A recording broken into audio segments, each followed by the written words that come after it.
This official citation is introduced by myself, Representative Gibson, Senator McCrory, Representative McGee, Representative Sawatowski, and Senator Kissel. Be it hereby known to all that the Connecticut General Assembly hereby offers its sincerest congratulations to Daughters of the American Revolution, Abigail Wolcott Ellsworth Chapter of Windsor, Connecticut, in recognition of your 125 years of public service as one of the oldest civic organizations in Windsor, whose mission it is to promote and support patriotism, education, and historic preservation. In honor of Abigail Wolcott Ellsworth, who was the wife of Oliver Ellsworth. Oliver Ellsworth was a member of the Continental Congress, envoy to France after the Revolution, framer of the U.S. Constitution, and the author of the Judiciary Art of the U.S. Supreme Court. We wish your chapter continued success in the years to come. The entire membership extends its very best wishes on this memorable occasion and expresses the hope for continued success. Signed by President Martin Looney Pro Tem and Speaker of the House Joe Arizimowitz, and Denise Merrill, Secretary of State. Congratulations.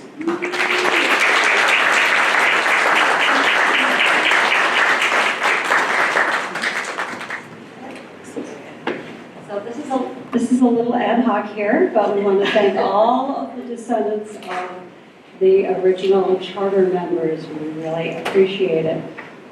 We have representatives of the Nagy family, Marks, and the Haydens in particular. Is Sarah Sokolowski here? Yes. Oh. Welcome. So we really appreciate all of you coming today, and hopefully you will have a chance to look at the memorabilia that's displayed, and certainly all of your ancestors were charter members of the very early DAR, so we thank you very much for being here. Thank you, Janet. Cindy has some words as well.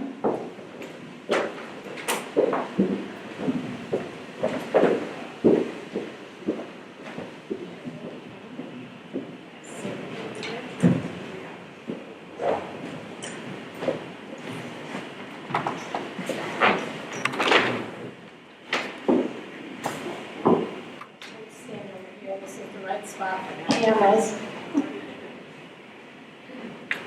Talk to them a little bit about, Use the mic. about who was, got it? About who was Abigail.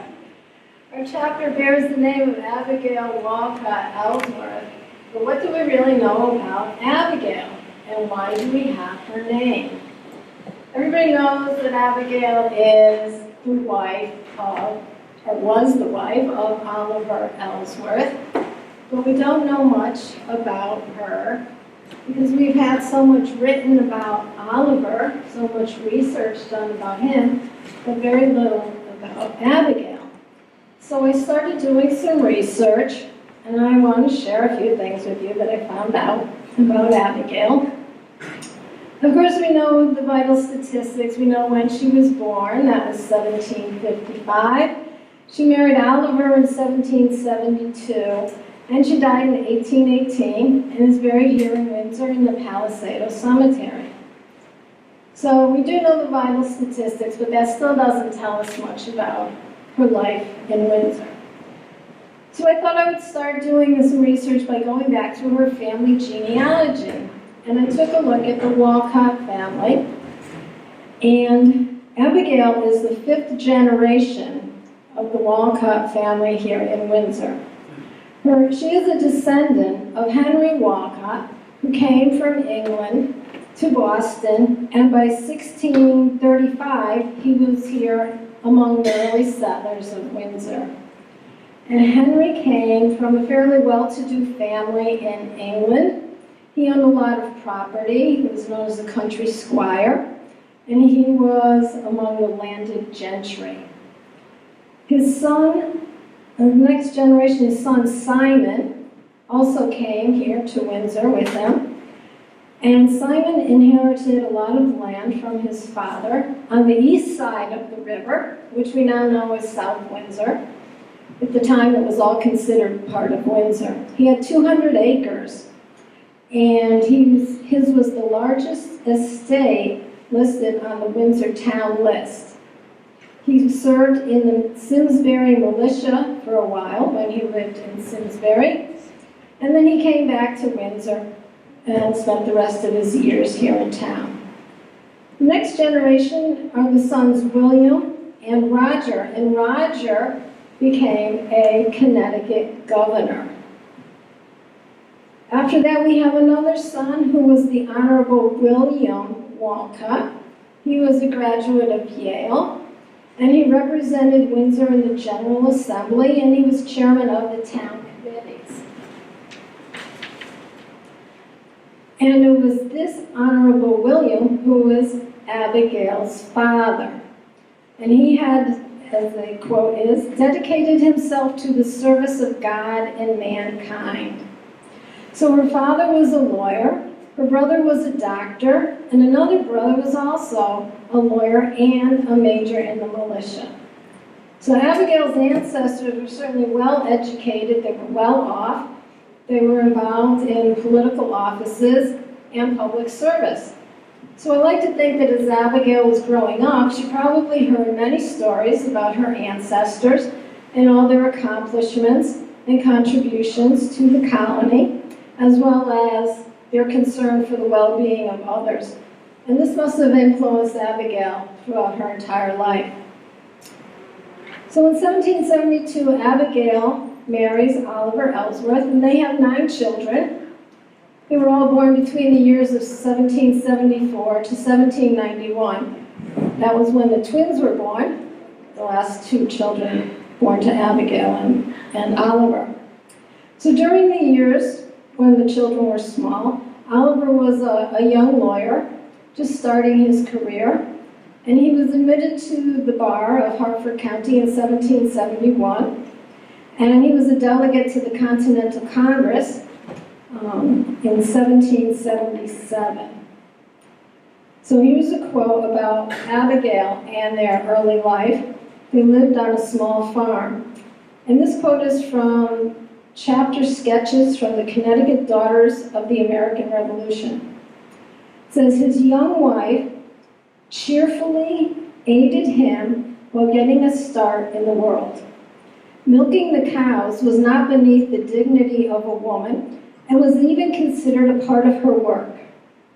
Their first baby required much attention from Mrs. Ellsworth, so when milking time came, the mother drove the cow near the door and attached a string to the cradle so that she could rock it if need be. Multitasking, yes. So when the children were young, Oliver's career became more involved. He was traveling frequently to Philadelphia and Europe. He went to France, where he was the envoy to France, and he met with Napoleon. And with all his travels, Abigail was often home alone for several months at a time. She was in charge of the children, taking care of the homestead, and the large farm that they had here in Windsor. Now, I have several more quotes. These are all from the American Monthly Magazine, which is a DAR publication, and these are dated 1894, and they were written by Mrs. Irving Vinell, and she was married to a grandson of Oliver and Abigail. And she wrote, the large farm with its hired men and the spacious homestead, together with the frequent and protracted absence of the master, had many a burden upon his wife. Her children and household assistant were carefully taught and trained. So I guess you didn't mess with Abigail. Let's see. By the thoughtful care of the mother, no blight of household cares disturbed his soul in public life. So Abigail really did take care of everything here in Windsor while her husband was traveling. Mrs. E's great heart was full of sympathy for the poor and unfortunate, and her busy hands found time to minister to them. And we also know that Oliver wasn't home at the time the twins were born, because he wrote to his daughter Nabby in 1791, because the twins were born in November of 1791. His daughter Nabby wrote a letter to him dated December 7th, and he writes back on December 16th from Philadelphia. And he writes to Nabby, "I am exceedingly glad to hear that the family are all well, and in particular your mama and the two little ones, whom, having not seen, I love." Kind of touching. Okay. So shortly after the twins were born, Oliver and Abigail had their portrait painted. This was 1792. It was painted by artist Ralph Earl. And I know it's here on the video, but it's not here right now. Can we just stop it at a certain point, or it just went by? I think it just went by. It just went by, okay. Okay, so by that time, the Ellsworths were well known in Connecticut. Oliver was also well known in Europe. They were fairly well off. They had a large house, all the property, they had some money. And that's what affluent people did back then. You would have your portrait painted. So again, in a quote from the same article, where did that go here? Oh, it says, again, this is from Mrs. Vinyl. It says, his affectionate wife of the honored house of Wolcott, esteemed as worthy of all honor in her quiet home in Windsor.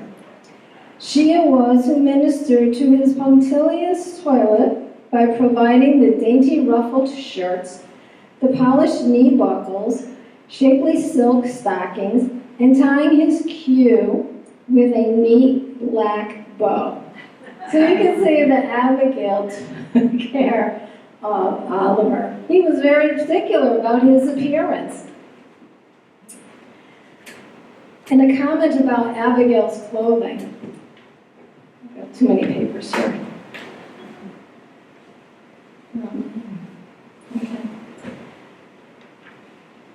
There hangs before me a photographic copy of the large old painting which still adorns the spacious parlor where George Washington was received. Is everybody familiar with the large painting of Abigail and Oliver? And she says, I look into the sensible, kindly eyes of the mistress as she sits by her husband's side. Her cap is rather overwhelming in size, and the sheen of her white satin gown is toned down by a demure kerchief crossing her breast. Everybody seen the portrait and the cap on Abigail?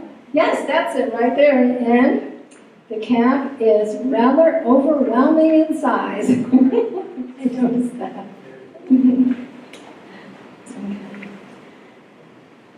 Abigail knew how to fit herself into any and every emergency.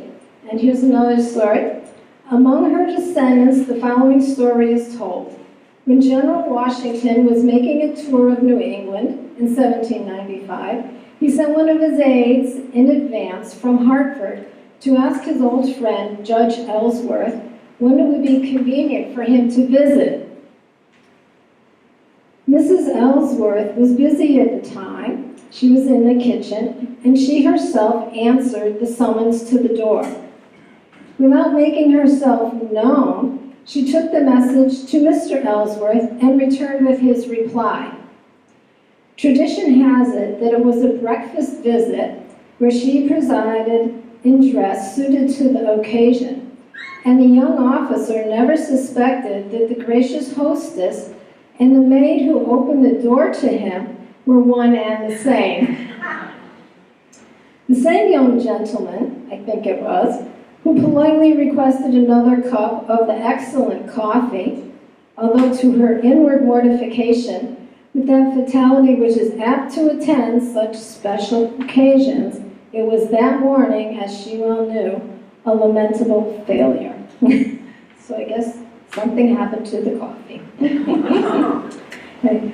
This was the visit when General Washington sang to the twin boys, who were 2 or 3 years old at the time, and he sang the song, "The Derby Ran." Now what's interesting about this little story with the visit and her opening the door is that there's another story very similar.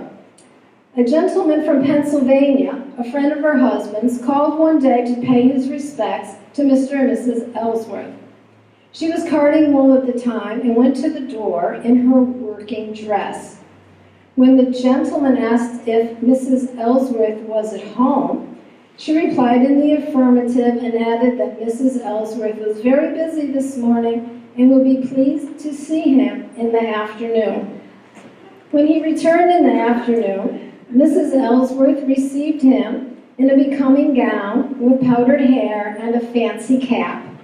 And the guest, not recognizing in this state that the stately lady and the maid who opened the door in the morning were the same person. It makes me wonder if it's the same story, if it was handed down through generations to her descendants, they got it confused. Everybody added a little something to the story, maybe. But we do know George Washington was here because we have a quote from his diary. It was October 21st, 1789, and he said, "By promise I was to have breakfasted with Mr. Ellsworth at Windsor on my way to Springfield. But the morning proved very wet, and the rain was not ceasing. I did set out about 10 o'clock, and after that I called at the homestead, and however, I stayed 1 hour." So George Washington was here, and Mrs. Vinyl adds that George Washington had seated himself near one of the south windows in the drawing room and sang to the twins. So when we celebrated our 100th anniversary, our late chapter member, Donna Senakowski, wrote an article to celebrate our 100 years. And she wrote, "From the beginning, we have proudly borne the name of Abigail Wolcott Ellsworth, who provided the strength and stability for her husband's productive life, and whose influence as a mother was so proudly felt not only in her children, all of whom became active in public service, but also in the life of the descendants after them, many of whom who have carried on the couple's commitment to excellence in public service and many fields of endeavor." So Oliver and Abigail's daughter, Nabby, used to travel to Philadelphia with her father, and she married a lawyer.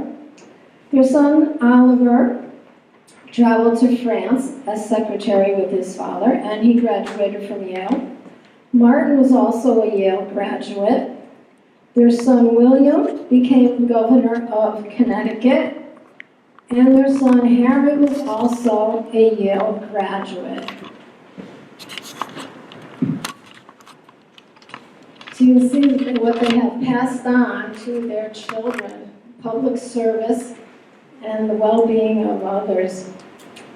So I hope these stories, combined with what we know about Abigail's ancestors and her descendants, create a picture of who Abigail was, her personality, and about her life here in Windsor. And just one more thing that I would like to add. This is just a personal note, but I am also a of Henry Wolcott from Windsor, and I am very proud to be in the Abigail Wolcott Ellsworth chapter. I'm going to talk a little bit about our chapter and what we've done over the past 125 years. The Daughters of the American Revolution was formed in 1890 by Mrs. Mary S. Lockwood, Miss Eugenia Washington, Miss Mary Desha, and Mrs. Ellen Hardin Woolworth, with the purposes of promoting historic preservation, education, and patriotism.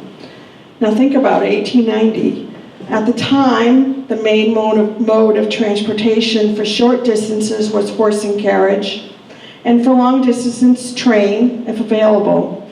Roads weren't paved, and in fact, the road out front was a trail. Communication was by newspaper and letter. Telephone was not universal. No radio, no television, no electricity. And yet these ladies established what would become the largest service group comprised entirely of women in the world. In November of 1894, Mrs. Lucian Loomis of Windsor called upon Mrs. Sarah Hayden Power and her daughter, Miss Mary Power. She was accompanied by Mrs. Kime, State Regent of the Connecticut DAR, whose portrait is in the other side of the hall. Mrs. Kime asked Mrs. Power, who was a daughter and a member of the Ruth Willis chapter of Hartford, if she thought a chapter could be formed in Windsor, the oldest town in the state. She also asked Miss Power to secure the names of 12 ladies who would like to organize such a local chapter.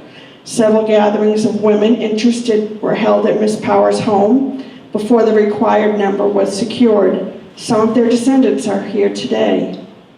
The members framed their charter with a frame gifted by Elizabeth Ellsworth. It was made of wood from an ancient cedar tree which had recently stood on the Ellsworth homestead where we are today. They elected officers, established bylaws, and made plans to send a delegate to the DAR's Continental Congress in Washington, D.C. This is the annual meeting of the National Society in which national and state officers reported on their activities for the year. New members were recruited among their friends and family, and the chapter began to grow. As time went on, the chapter raised funds to purchase historical books and send money to the National Society to be used in erecting a building to serve as national headquarters. It is located at 1776 D Street Northwest in Washington. At first, their meetings were spent reading historical articles and papers written by each other, some of which are displayed here, and some type of educational, historic, or patriotic program or entertainment.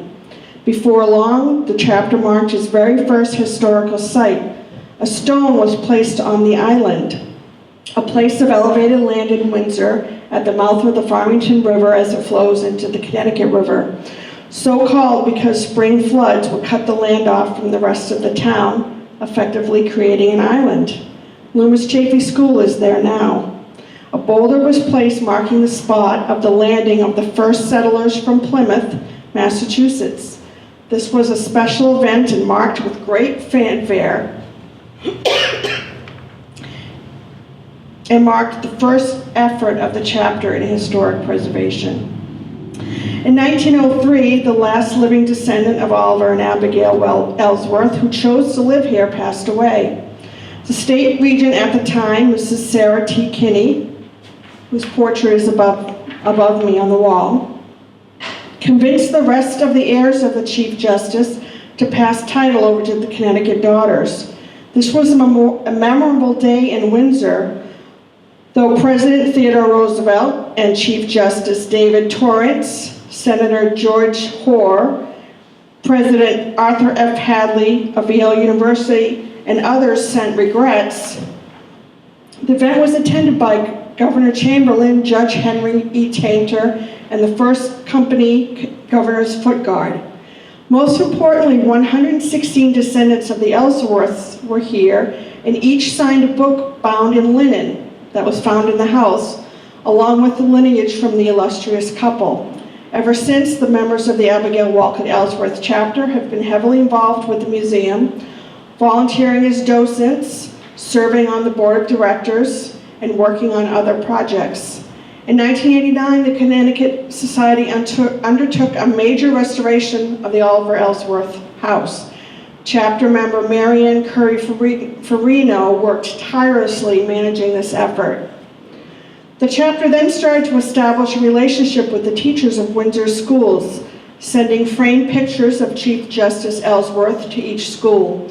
Members also began to offer Windsor High School students a yearly prize of a gold coin for the best essay on a historical topic, chosen by a committee of 3 and the principal of the high school. They're fulfilling one part of the object of the society, supporting education. The first gold coin was presented to Miss Julia Heller, a member of the senior class, for her essay titled, "Flowers Our Grandmother Grew." Other efforts by the chapter members were to buy citizenship primers in Italian, lineage books for the Windsor Public Library, to offer medals for good citizenship to grammar and high school students,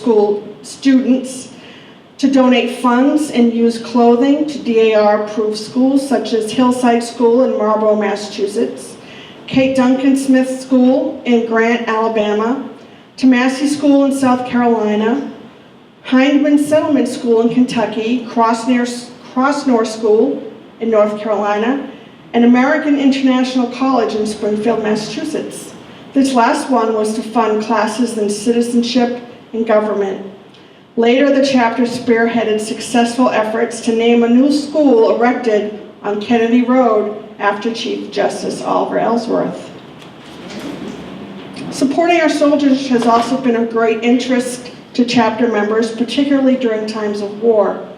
For example, in the run-up to World War II, the members bought and gave books and magazines with which to furnish the day room for the 65th Pursuit Squadron at the Air Force Base at Bradley Field in Windsor Locks.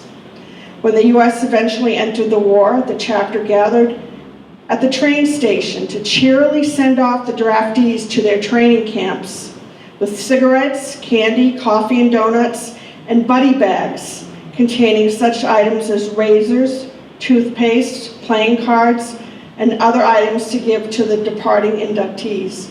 Chapter members donated to the Blood Plasma Fund, where air raid wardens volunteered for the Red Cross, sent linen pieces, swap leather, old silk, muslin, and rayon to the U.S. Marine Hospital in Ellis Island. In more recent times, collections were taken and funds sent to the Veterans Hospital in Rocky Hill. Former member Jacqueline Gilman, herself a veteran, spent countless hours volunteering there. Historic preservation works included a project to collect gravestone inscriptions of all the cemeteries in Windsor. There's a book on the table over there. Proceeds helped the chapter mark historic sites such as the Warham Mill, which was the first, tradition says, was the first grist mill in Connecticut.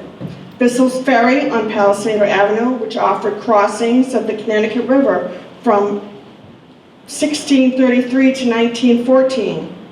The old stone fort, also on Palisado Avenue, and the Roger Ludlow School, named for the principal framer of the Fundamental Orders of Connecticut, 1638, the first written constitution of a self-governing people. Promoting patriotism took many forms. The chapters donated dozens of flags in the area, giving flags to Boy Scout, Girl Scout, and Brownie troops, Kimberly Hall, Town Hall, the Grace Episcopal Church, and others. Hundreds of flag code bookmarks and pamphlets have been handed out to students and the public, and dozens of programs held over the years regarding the history of and the proper handling of the American flag. At various times, members took part in town parades on Shad Derby Day and the 4th of July. I've created a poster of noteworthy accomplishments of the chapter and its members, and the sums of money earned by and donated for various purposes. I invite you all to take a look at the end of the meeting. Thank you.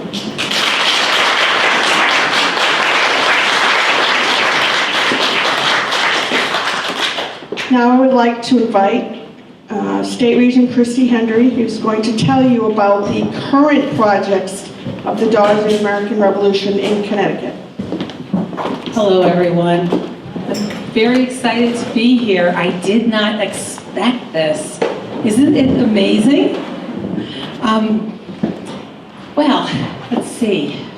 We're going to get the PowerPoint slides. These are the old slides. Since I didn't realize I was coming up here and doing this, I thought we were in Abigail's kitchen chatting. I quick grabbed this online. So we are charting the course for the CTDAR and the Hendry administration 2019 to 2022. No, I'm not elect anymore. I'm really the state regent. Next slide. Anyone recognize this portrait? It's an oil on canvas by Richard Brooks. That's the Oliver Cromwell, June 13th, 1776 in Essex. It took its maiden voyage. Do you know who built this ship? Uriah Hayden. Hayden. Who's related to him? Here, I think a bunch of you may be. Guess what? We might be cousins. I'm doing my research right now. I saw this in the River Museum and I just felt drawn to it. And I said, if I ever become state regent, this is my theme. And this has become my theme. Because we were known as a provision state. And you know why? It's all our ships. We were going up and down the rivers and the Long Island Sound, and we provided supplies to George Washington, the general. Next slide. So that's my little phrase. We're charting the course while reflecting on our past, but steering towards the future. And we cannot forget to look towards our people who came before, which you have been doing this, honoring them. It's amazing. Next slide, please. Oh, sorry, that's the wrong, we should have gotten rid of that one, but chapter members do matter. And if anyone's interested in joining the DAR, we have a whole bunch of representatives here who can work with you, or the SAR, sons, or the CAR, children of the American Revolution. Next. Okay, down in DC, who has ever seen the DAR building? It is an entire city block owned by women, by this organization, and this is our Connecticut boardroom. Could you do the next slide? We've got some problems here. We had a leak, and you know what happens when water over time hits wood floor? It interacts with the tannins. So this is one of our projects. We are redoing the floor of our boardroom. Next. And we have projects on the national, state, and local level. So you can see how nasty that is. We're replacing the drapes to duplicate the drapes that were there initially, and in this administration, and that was April Staley, raise your hand, that was her project, big project. Well, I'm gonna finish your project by putting lace drapes, what would you call it, shears under them. Okay, next. This is Hillside School, a DAR-approved school up in Massachusetts. I think it's Marlboro. You see the farming, all the students, it's a prep school. Many of the students work in the farm as part of their education. And do you see that white building up in the left top corner? That's the Poultry House. Patricia Buxton and I, the state vice, we were meandering through here on our tours, and we noticed there was, next slide please, there was no ceiling. See, there's no ceiling there? I don't know if you can see the nastiness, but wildfowl would fly in and do their business in there. And the poor students every day had to clean it. So that is our first project we're doing right now. We're going to replace the ceiling, followed by the boardroom. Next. And this is different angles. They tried to rake things that just didn't work. Next. Okay, there's some of the turkeys, chickens, ducks. Next. Gee, do you recognize this place? There's constant restoration going on all our properties. We own 4 properties and a park in Connecticut. And what I envision here is I would like, as one of my state projects, to get an heirloom garden out there, whether a rose garden, herb garden, or something heirloom. But you see that Matthews Hall, which we're sitting in right now? Picture this, you're standing in the driveway, you're looking at Matthews Hall. Did you know you used to see the water here? Did you know it's just you can't even walk through it, except in the dead of winter with boots on, because you never know what's going to be out there. I can envision opening it up like it used to be. They received the matching grant of $240,000 back in 1992. Jeannie, I don't know if you know. We couldn't make the match. So we're going to try our darndest as one of our state projects to at least clean it up a little bit. Next. Oh, okay, I forgot a couple slides there. That's fine. The state is also looking at, and just bear with me while I find it on this, and it's not on this. We want to get involved in naturalization ceremonies across the state. We would like to Who knows what the Patriots Day Initiative is? You know. Who has ever heard of the shot heard around the world? Are we getting a little bit? Okay. It's celebrating that. It has now become a holiday here in Connecticut. And I would like to see every chapter celebrating this and drawing attention to this incredible moment in history. So, there's Cece's Crusty Crustaceans.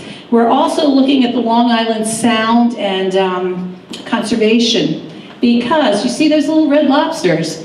They used to be, we had a huge industry in the Sound, and slowly, year by year, culminating 20 years ago, they moved out. But see those blue crabs? They're supposed to be down in Maryland. They're coming in. I don't know if they're going to stay here. It may be too cold for them. This winter certainly can tell. But that's about it for the state of the state. Thank you. Thank you, Beth. Okay, at this time, I would like to call upon some of our charter members' descendants, if they like, to talk about some of their memories of events here, or their grandmothers or great-grandmothers or great-great-grandmothers. And we're descended from Florence Lewis Ellsworth, who our grandmother, and this is her membership certificate when she joined the DAR in 1920.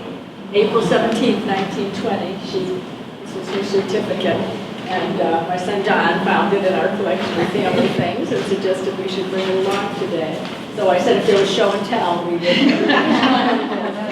And it's apparently our grandfather's mother was the founding member who is the reason we're here today. So it's a family from all sides. And a memory I have of the DAR is helping with the tag sale for many years, right? Libby Parker used to collect things, and Doris Butler would store things, and we would help move them around and back and forth. And Connie Wiggum was involved, and so we were always, our mother is Mary Manson. So I don't think she ever actually joined, although apparently she was approved to join, but didn't finish doing her paperwork. But so we have always felt connected here. And in fact, my husband and I had our wedding reception here back in 1983, and our parents had their wedding reception here in 1947. So of course I couldn't find the albums. I was going to, but we do have them. So at some point we'll provide some pictures. So I don't know. The DAR is just such an important part of Windsor history. And one thing I can add is I can remember your grandmother's 100th birthday. Oh, She lived down on Spring Street here in town, and I think it was. Jackie Gilman and I went in and with flowers and everything and wishing her a happy 100th birthday. That was one of my fondest memories. This party took 8 months of planning by our chapter members, and I would like to thank each and every one who attended the planning meetings, took on tasks, donated of their time and their money, and I know they did, to make this event happen. And I'm really grateful for all of you that came here today, and I hope you found it entertaining and instructive, and I would like to thank you all for coming. Thank you.